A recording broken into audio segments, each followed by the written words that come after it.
Estamos contando a história da Assembleia de Deus em Criciúma e estamos aqui com o pastor Geraldo Felizardo. Pastor Geraldo, eu queria que o senhor pudesse contar algumas experiências para a história da Assembleia de Deus em Criciúma que o senhor vivenciou de milagre, de conquista, Sim. de conversão, alguma coisa que marcou no seu ministério, na sua vida como assembleiano. O que marcou na minha vida, a minha família, na história de Criciúma, foi assim, primeiramente a gente tem o prazer de ter casado com a minha filha do pioneiro, né? A minha esposa nesse tempo tinha 3 aninhos, hoje está com 82, então é a crente mais antiga de Criciúma. E a igreja nunca falou isso aí, quer dizer, né? A igreja não sabe disso aí. Hoje em dia em Criciúma, a crente mais antiga, minha esposa tinha 3 aninhos, quando meu sogro aceitou Jesus. Sim. Hoje está com 80, vai fazer 82 mês que vem. Né? E o que marcou na história foi que certa feita, o meu filho mais velho, que hoje está com 62 anos, a gente casou em 61, e foi o momento que eu comecei a trabalhar na Próspera. Um dia, uma noite, ele amanheceu com muita febre, mas a febre da seguinte tinha um ficar roxo. Né? Daí eu levei no doutor, no médico, na hora, no outro dia, eu corri ali, o médico disse, teu filho, se tu não correr para o médico, já que eu vou te mandar agora, ele vai, foi uma febre forte, vai dar paralisia, que vai ficar tudo no corpo dele, vai ficar tudo, ele vai ficar tudo feituoso, encolher os braços, vai ficar tudo encolhido, mas estava só um lado, só o lado direito. E se tu correr agora, se o médico, tu levar no médico agora, tu vai recorrer ao lado esquerdo, vai salvar o lado esquerdo, porque vai paralisar tudo, essa febre que tem nele aí. Então ele correu aos médicos e não teve solução, Jesus curou ele. Veio para a igreja, eu não lembro que eu vou corrigir ele, e o senhor, em vez de paralisar aquele lado que ia ser paralisado, sim, Jesus curou totalmente, ele está trabalhando desde que nasceu e não aconteceu nada. Daí tem um outro testemunho marcante, pode ser outro? Pode, então, pode, tá. O senhor pode contar, então, fica à vontade. A minha filha Angélica, a dona desse apartamento que mora nos Estados Unidos, essa menina aqui, ela nunca passou aqui mais de 2 meses em casa. Ela dava uma febre forte, aí ia para o hospital, ela ficava 15 dias lá e voltava para casa. E voltava, nunca parou um mês em casa. Né? Certa feita o médico descobriu, fez uma pesquisa profunda nela, descobriu o coração, para começar o coração dela era o lado direito. Só que eu continuo direito, porque teve que ser aqui, né? E ela tinha a veia principal do coração,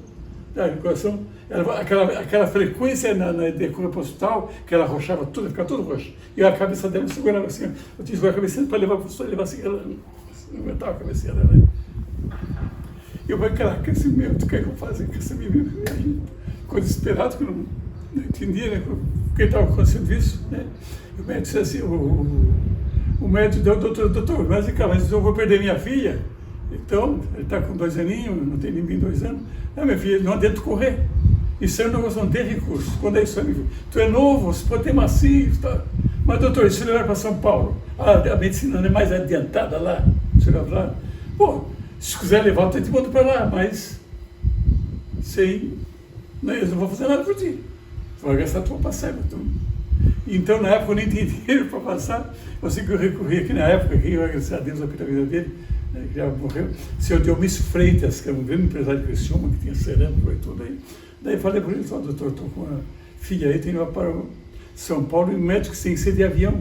Ela não aguenta passar de terra, é 14 horas de viagem. Tem roupa e tem de ir aéreo. Se você não tem recurso, pois eu estou te falando, tu vai perder a tua viagem lá. Porque isso aí não tem recurso. Aí tu tem que se conformar e não tem isso. O problema de ser grave, porque a veia principal do coração, ela ser entupida. Aquela veia principal do coração, o sangue não circula. Então isso que leva para o hospital. Inclusive, porque isso aí, até o pulmão, afetou o pulmão. Se desse recurso na medicina, no nosso tempo, para mexer nessa veia, teria que tirar o pulmão da menina também. Tem que ter os dois. Então não tem recurso. No Brasil não tem recurso. Sim, mas doutor, só para o exterior não, nem meu filho, nem se para o exterior. Você no Brasil te esquece. Bom, então eu fiquei naquele desespero, na menina com 2 anos, menina engraçadinha, com 2 anos, o que é que eu faço? Fiquei numa situação complicada. Daí tu sai para casa, tu sai para Criciúma, né? Nessa época, eu já estava acontecendo em Criciúma uma grande campanha evangelística lá no campo do Criciúma, que tempo era o comerciário, depois tornou Criciúma, né? Estava em Criciúma o pastor Tumonten, que até então já tinha saído de Criciúma, já estava em Joinville. Eu já tinha transferido para Joinville, pastor Montanha. Né? E estava ele, pastor Montanha e Satiro Loureiro, que era pastor, não sei, para Itajaí nesse tempo, pastor, também já estava com o senhor. Né? Eles estavam ali na campanha no comercial, toda noite tinham essa campanha lá. Daí diz o. Daí eu penso, pô, então brotou aquela fé, né? Bom, diz que esse pastor estão fazendo, pastor Montanha, eu conheço, eu sei que é homem de Deus. Mas mas pode levar eles, pode levar canceroso, aleijado, tá? Eles faziam um programa grande. Sim. Meu Deus, tu tá consegue a filha. Tá aí, então eu vou levar lá. Então eles dizem, não, aqui não tem ninguém, tu tem que ir lá no campo às 7 horas da noite, eles estão lá. Aqui, se a noite, o dia todo jejuando, eles só comem à noite depois da refeição. Fica de joelho, estão no quartinho aí. Eu pensava, mas então eu vou lá falar com eles agora. Não, tinha até guarda, não pode entrar aqui. Não pode ter aqui. Não tem ninguém. Mas eu sei que deu um jeito, eu dobrei e a mulher com o menino no colo. E a pessoa, velhinho, 2 aninhos. Mas eu sei que deu jeito de dobrar, de driblar os guardas, estavam ali, os irmãos ali, e entrei lá. E entrei virar brusco na porta assim, estavam os dois de olho orando. Daí o pastor Montanha já me conhecia. Oi, Felizardo! Meu nome é Felizardo, sobrenome. O que houve, meu filho? Eu contei a situação para ele, contei a história para ele. Então o médico não puderam, né? Então eles vão fazer agora isso aí. Vão botar uma coisa no lugar, vai acertar tudo isso aí. Ele pega, então a menina, a mulher até põe no colo. Então ele mandou chamar a menina, mandou que a mulher entrasse, mandou que a mulher ajoelhasse no colo, e tu pode ficar de pé. Não precisa orar. Fica de pé assim, ó. Fica de pé assim. E eu fiquei assim, não sei porque eu estou ficando assim. E quando ele começou a orar, eu senti o chão tremer. Eu me segurei, porque quando ele orou, o chão tremer, botou a mão na menina assim, né? Disse assim, ó, pode olhar para casa, Jesus curou. E foi dar testemunho, e Jesus abriu o coração, curou até hoje lá direito. Deus abriu a veia na hora do coração, curou o pulmão, e ele está lá, a dona do apartamento, então, com 56 anos de idade. Que bênção, que maravilha, né? E até emociona nós que estamos aqui gravando, né? Daí quando tu entrou aí, o guarda para mim, eu já entrei, já recebi a benção, Que maravilha. Daí quando ele veio, deixa eu conferir, então eu terminar a história, né? Daí ele veio, o médico atende ela, cadê o médico disse, bom, Mateus, doutor, essa minha filha está curada. Não pode, rapaz. Quem foi? Eu sou crente, né? E o Jesus que eu sirvo, ele prometeu fazer, e ele fez que a minha filha, mas não acreditou, tá? Então vou fazer todos os anos outra vez, vou ser o raio-x. Ele comentou o coração dela. Ele olhou assim, bateu, levou, a menina levou. Ele olhou assim, só Deus, ele gritou, só Deus fez isso aí. Abriu as artérias dela, tudo que estava fechado e tal, e ele gritou até, e até hoje ele está lá.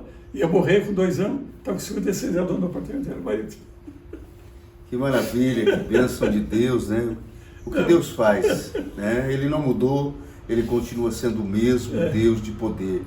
E nós estamos aqui na residência do pastor Geraldo Felizardo, contando essas bênçãos da história da Assembleia de Deus aqui em Criciúma. E pastor Geraldo, na época que o senhor se converteu, ainda então não existia o primeiro templo, ou existia já o primeiro templo? Não, já tinha, né? Já tinha, né? Só o pastor foi construir, o pastor, ele desmanchou aquele e fez outro. Né? Sim, o senhor era eu participei. De madeira ainda? Não, da segunda. Da segunda? Da segunda. Ah, segunda da segunda. E até vamos deixar, depois que eu puder falar, ali, porque a primeira igreja era madeira e era uma em cima do morro. Sim. Então, quando o pastor Montanha fez assim, para fazer a segunda, daí aquele barranco mais de 2 metros de altura. Então, aquele barranco foi tirado, aquele barranco ali. Aonde está o templo? Onde está o templo ali, ali era alto. Era um barranco ali. Um barranco alto ali. Então, o pastor convocou nós, aos domingos que trabalhava, para ele tirar aquele barranco, para fazer a igreja mais embaixo. Sim. Então, no tempo, nós tínhamos aí um irmão muito querido, que já está com o senhor, chamando-se Lauro Lopes. Ele tinha um caminhão daquele caçamba de carroceria, de madeira, que abre a tampa assim para carregar, né? Não tinha escavadeira. Então nós tiramos ali nos domingos para tirar aquele morro. E o filho dele, Luiz Carlos, que hoje mora em Pinheirinho, até hoje, só não é aquele filho dele que se converteu.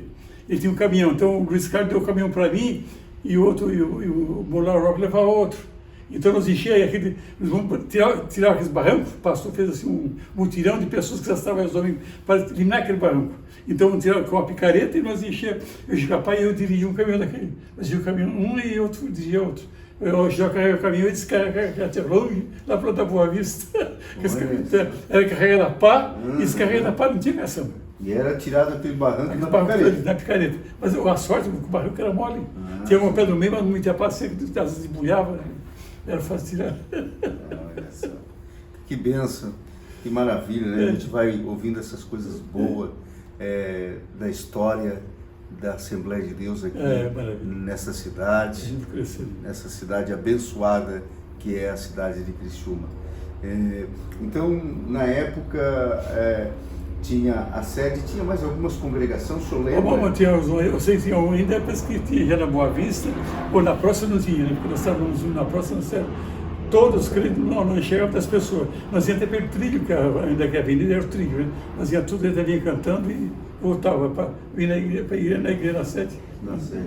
O senhor lembra que quando na região aqui, as outras cidades, o senhor trabalhou também assim, ajudando, evangelizando, visitando? O senhor já falou de Ursanga, de Siderópolis. Fiz. Mais alguma cidade aqui? Eu tinha uma equipe que chamava-se Desbravador de... Eu abri esse negócio com o tempo, né?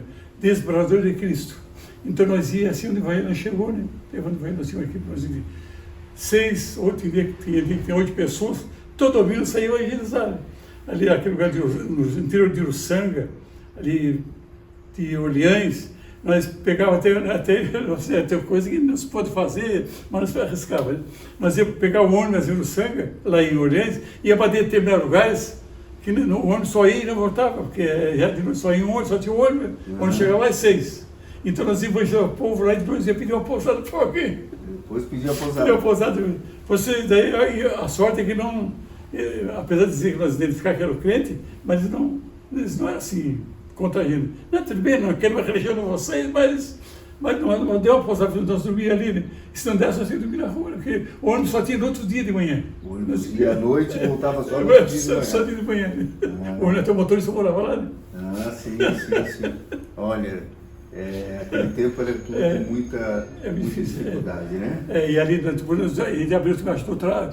Teve um tempo, como ele na cidade mineira, meu sogro até morava ali nesse tempo, ele era vivo ainda. E aí ele abriu trabalho na Santa Luzia.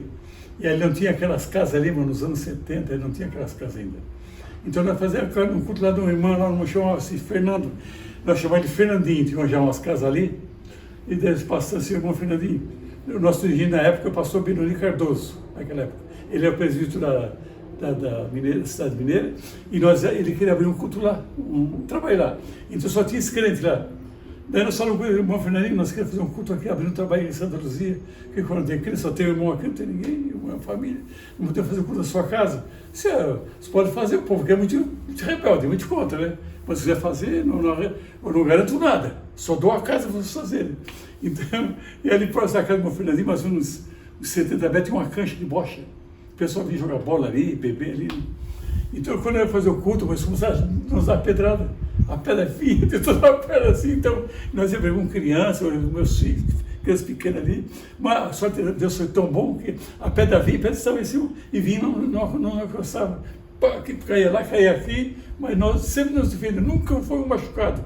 Deus, e olha que a pedra, eu me lembro que é a coisa mais gloriosa nessa hora, irmão, e quando aquela chuva de pedra vinha na nossa cabeça, o mover do Espírito. Mover do Espírito, fazia presente. Foi tremendo mover do Espírito, sabe assim? Quer dizer, que um rei fez, ninguém corria dali, ficava ali. E foi assim que começou a trabalhar em Santa Luzia, muita pressão, muita pedrada. E, pastor Geraldo, aquele tempo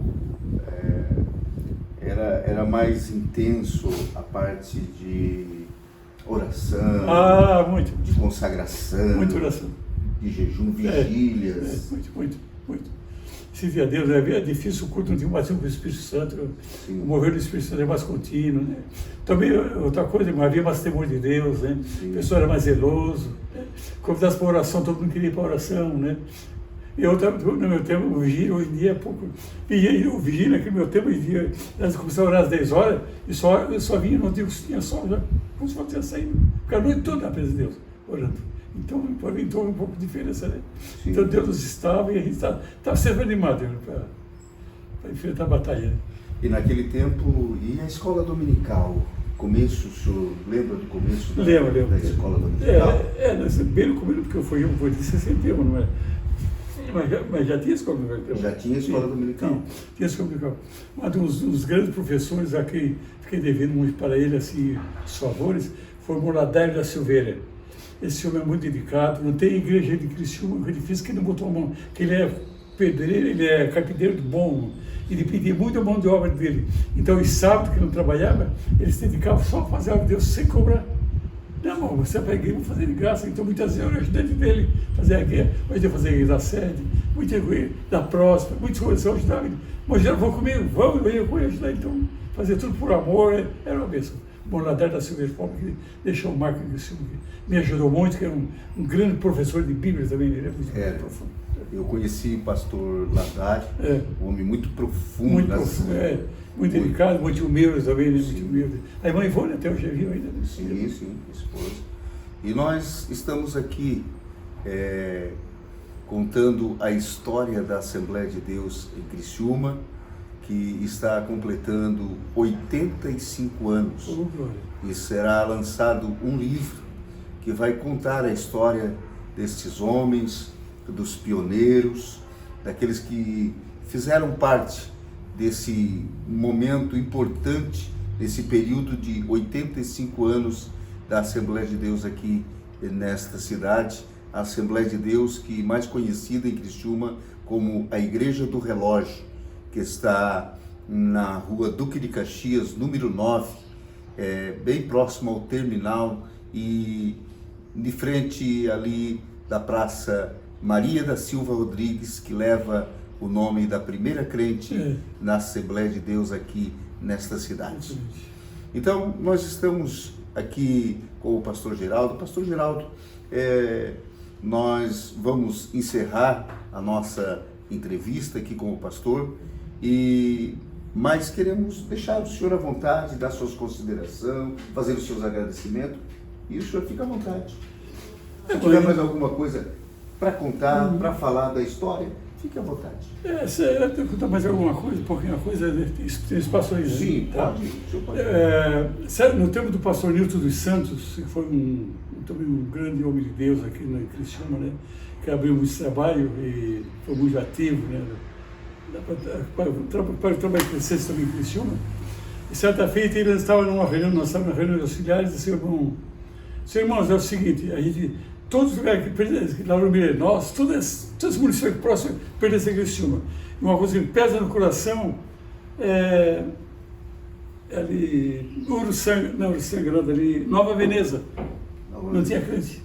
Esse irmão, se nós arrumássemos alguém que quisesse para abrir um trabalho lá, daí se tivesse um voluntário aí, daí só passou, não estou fazendo nada, se eu vou para daí eu fui para lá.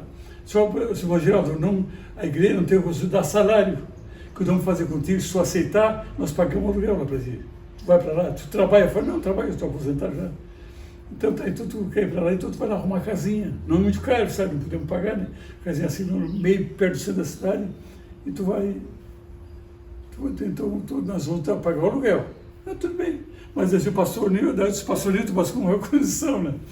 Não é só isso também, eu vou lá, não vou cobrar nada, tá? Nem quero cobrar mesmo, mas você vai prometer todo sábado mandar um obreiro lá, um auxiliar, para me dar a mão. Porque daí eu vou tentar fazer um culto lá, né? Começar o trabalho. Então o que eu posso fazer é só abrir o culto, tá? Em Dapa, né? Eu cantei no coro de Cristo muitos anos, né? Até que a Maria Rodrigues, eu fiz parte do coro, eu cantei 20 anos cantando no coro. E não, eu mandei, pode chegar no mandei. E uma pessoa se ofereceu para ir na época, vocês vão conhecer, foi para o irmão Orlando Brasil. Sim. Orlando Brasil. E até que quando ela nasceu, ele que apresentou ela. Ela disse: o dia que tu casar, ficar moça, ele trabalha com fotografia, né? A foto do teu casamento é rodar, hein? Ele já dizia para ela. Daí eu casei, e aí, Orlando Brasil? Porque quando eu não pude. Mas eu não fazia, ele que apresentou ela. Então tá, o que aconteceu é o seguinte, eu comecei assim, me entrosar no meio dali, só tinha muito colono, aquele muito bravo ali em Nova Veneza. Comecei devagar, trabalhar aqui ali. Daí eu fiquei sabendo que ali a 3 quilômetros do morro tinha uma família de crente. Daí eu fui atrás, uns 3 quilômetros ali. Fui, eu achei eles. Eles vinham um cultozinho para Criciúma, que não tinha igreja lá, né? Daí eu disse, o seguinte, já vocês são crente, eu vim aí para ser obreiro, para ajudar a abrir um trabalho aí.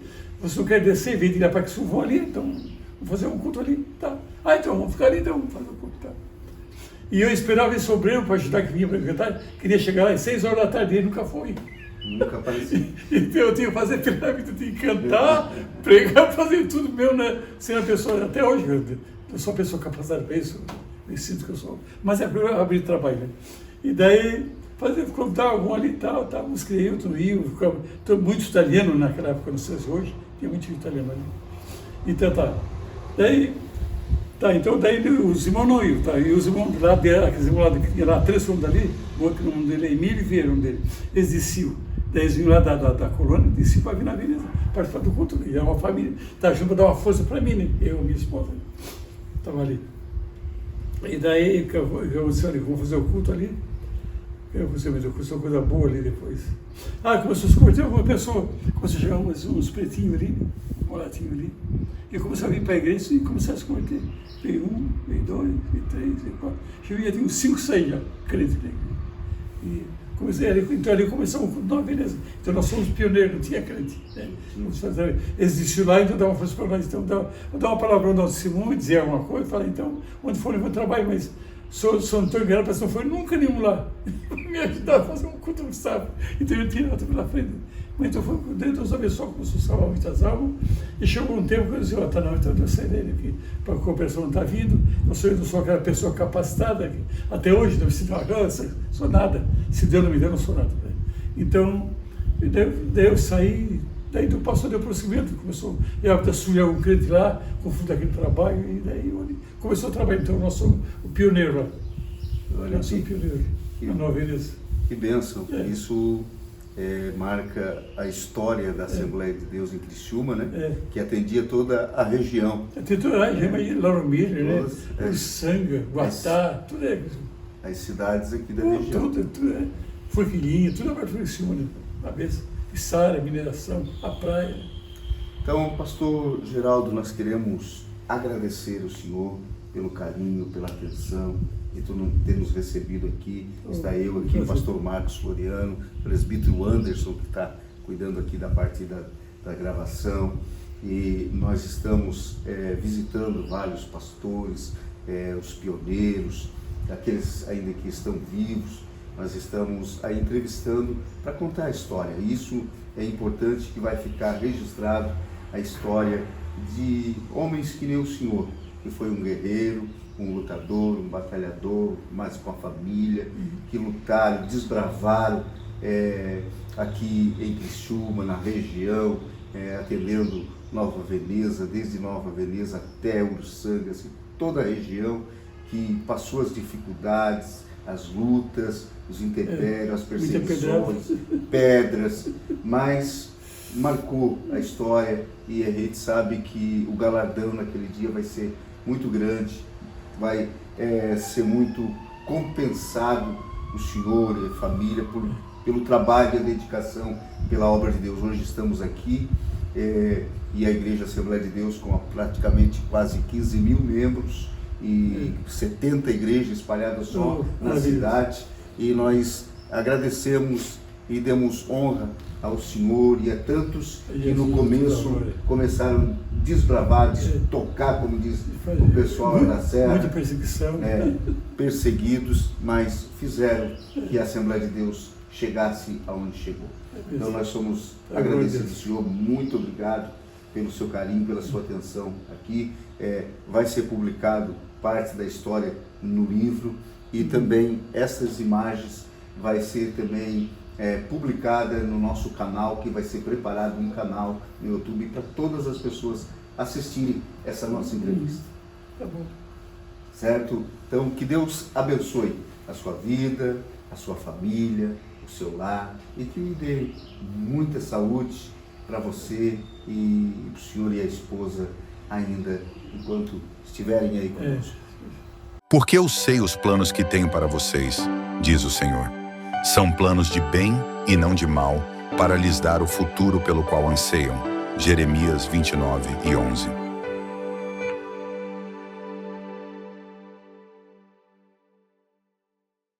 Quer saber mais? Visite nossa galeria de pioneiros e pastores no acesso do primeiro piso do Templo Sede. Também busque adquirir o nosso livro da história da igreja, edição comemorativa.